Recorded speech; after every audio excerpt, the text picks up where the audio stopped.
Hi everyone, this is Ryahl from MMORPG.com. Today I'm playing Marvel Heroes Online, and I wanted to share some news about current and soon-to-be released features of the game. In this recording I'm going to talk about the Don't Fear the Reaper event, the addition of Doctor Strange to the test center, and recently released details of the new team-up system. Before we do that though, allow me to give a quick overview of Marvel Heroes Online. Marvel Heroes is an action RPG with MMO elements made by Gazillion Entertainment. MHO is a free-to-play game based on the Marvel Comics IP. The game currently allows players to play as one of 30 different Marvel heroes, and new heroes are added to the library fairly frequently. The gameplay is similar to other ARPGs like Diablo, Torchlight, or Path of Exile, and the game focuses largely around the quest for cool loot. It has elements similar to MMOs though, in that there are shared public zones, and the Midtown Manhattan zone is even a persistent zone. The game uses heavy instancing though, so you never share a map with more than a handful of players. Today, I'm playing Thing, and my partner for this run is my wife, who's playing Scarlet Witch. Thing is a big rock-covered bruiser. His build features a Thorns or damage shield type mechanic, he has group auras, and he's currently the only character in the game with an active block. Scarlet Witch is an area of effect damage dealer. She can teleport from room to room, and she can pretty much lay waste to everything around her. Our typical gameplay involves me jumping into a room, getting everything riled up, and she follows in behind and destroys everything. It's a pretty effective pairing. During this recording, we are playing through a Cosmic Terminal. Terminals in Marvel Heroes allow you to replay dungeon-type instances from the primary storyline. At level 60, the current endgame for Marvel Heroes, you can choose between 3 different difficulty levels for your terminals. Green terminals are easy to complete solo, red terminals are harder, but they're still soloable for most heroes and builds, and Cosmic Terminals are the hardest ones of all. While a number of the hero builds can solo Cosmic Terminals, the difficulty is a lot higher, and it's not unusual to be defeated in Cosmic Terminals. They do, however, have much better loot tables than green or red terminals. Cosmic Terminals also contain bounty missions, and you can see that on the right side of the quest bar on the screen. If we complete the bounty mission for this terminal, we'll be rewarded an additional Cosmic Chest, which gives us additional chance at even better loot. The first piece of big news for Marvel Heroes involves the currently active event, Don't Fear the Reaper. Don't Fear the Reaper is Gazillion's tongue-in-cheek response to Blizzard's launch of the Diablo 3 expansion that happened on the 25th of March. During the Marvel Heroes version of the event, different game systems will receive loot buffs every few hours.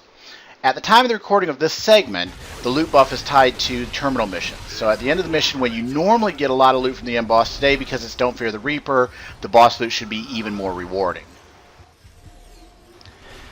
The second big piece of news coming from Gazillion regards the upcoming Team-Up feature. Team-Ups will officially launch in early April in conjunction with the Captain America 2 The Winter Soldier movie release. The team-up system will be a follower-type system in which specific Marvel heroes can be used in conjunction with your playable heroes. There are going to be 4 team-ups available at release: Spider-Man, Firestar, Falcon associated with the Captain America 2 movie, and Magic. Prices for the team-ups will range from 200 to 300 splinters, which is the in-game currency that drops from while you're adventuring, 400 to 600 Gs, which would be the cash money system, and those will vary based on whether it is a basic team-up or whether it's an enhanced team-up that has deeper voiceover work and things like that. So the team-up heroes are going to have their own gear system. This will include multiple gear slots and multiple options of gear dropping as you go through your adventuring. You're going to be able to use the team-ups in one of 3 different ways. You can have them out as a full-time team-up. In this case, they fight alongside of you, always on, until they're defeated, and I'm sure there will be some sort of a res process for that, or a timer before you can bring them back out.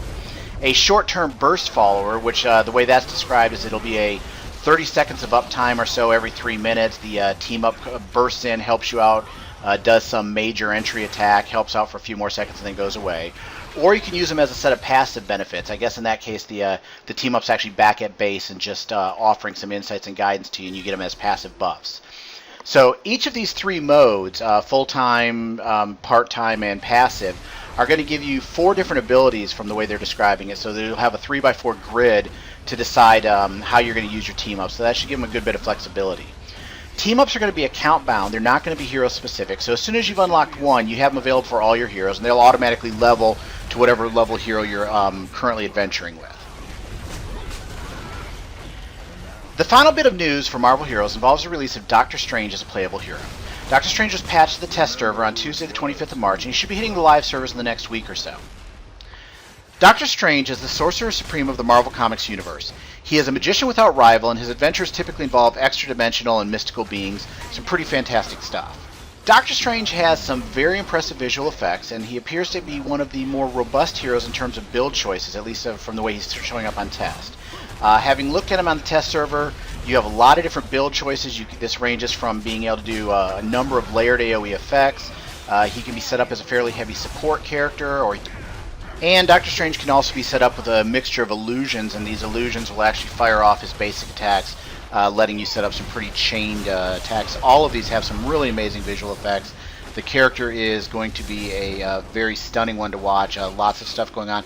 He actually also features one of the more complicated combo rotation models, at least from what we're seeing right now, in the Marvel Heroes universe. Basically, he will use a combo system, so he'll build up points as he uses abilities. That's kind of normal, but every time he hits his full allotment of combo points, the next ability he uses, or that ability that he uses, gets a dramatic cut down on recycle time and has some substantial added effects to it.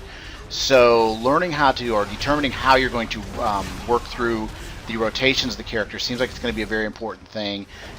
The early appearance is that Doctor Strange is really going to open the door for people who want some deeper builds or deeper challenge with the way they actually play the character.